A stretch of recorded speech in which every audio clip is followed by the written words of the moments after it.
Salut, mă numesc Claudiu și în acest video vreau să fac un tutorial pentru Shapeshifter Change, adică o mișcare cu ajutorul căreia putem lua orice carte din pachet și să o schimbăm într-un as.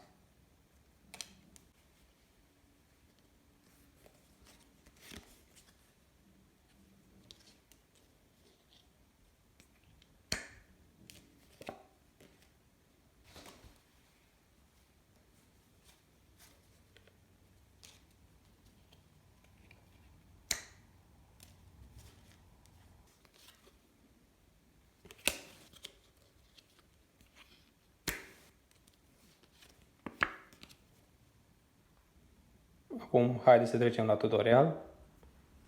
Este o mișcare care are un concept destul de ușor, doar că va dura ceva până să vă obișnuiți cu ea și să o faceți fluent de fiecare dată. Vom începe prin a lua un as și îl punem deasupra pachetului, apoi alegem orice altă carte și în timp ce o arătăm spectatorului, cu degetul mare vom împinge prima carte și cu degetul mic vom ține acest spațiu. Apoi vom pune cartea deasupra și trebuie să venim cu degetul mare de la mâna dreaptă să prindem din colțul din dreapta jos și din colțul opus cu degetul mijlociu. Apoi vom ridica ambele cărți și le vom curba astfel puțin.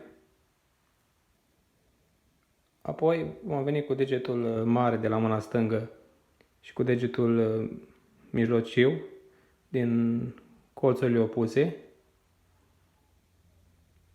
și va trebui să aplicăm presiune cu aceste două degete și apoi va trebui să dăm drumul degetului mare și în următoarea fracțiune de secundă să dăm drumul degetului mijlociu. Și asta va facilita rotirea celor două cărți și cam asta este toată mișcarea.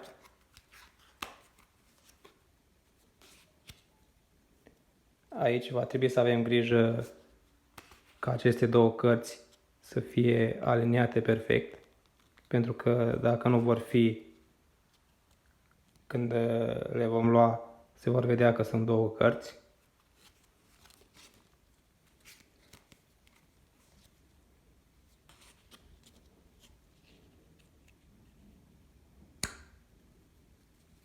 Haideți să vă arăt această mișcare și cu slow motion.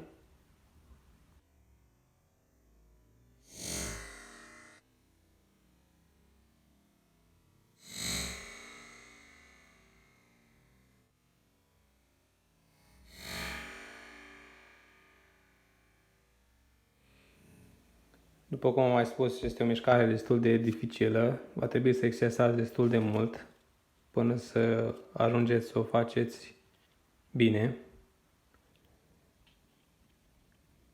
Aici, un alt sfat ar fi acela că va trebui să luăm în considerare forța pe care o aplicăm în a ține aceste două cărți. Dacă le vom ține prea strâns,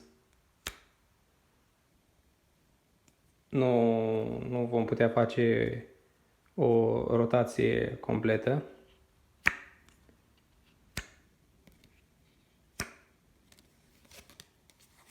Trebuie să găsim presiunea ideală pe care să o aplicăm în aceste două colțuri și dacă le vom ține prea moale, ne vor sări cărțile din mână.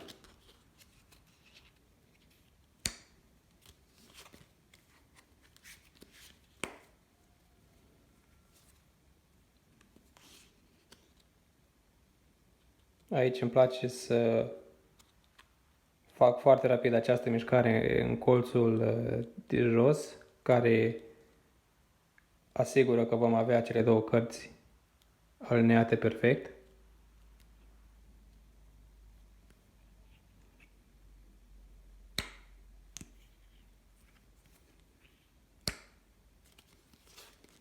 Cam acesta a fost tutorialul pentru Color Change-ul Shape Shifter Change.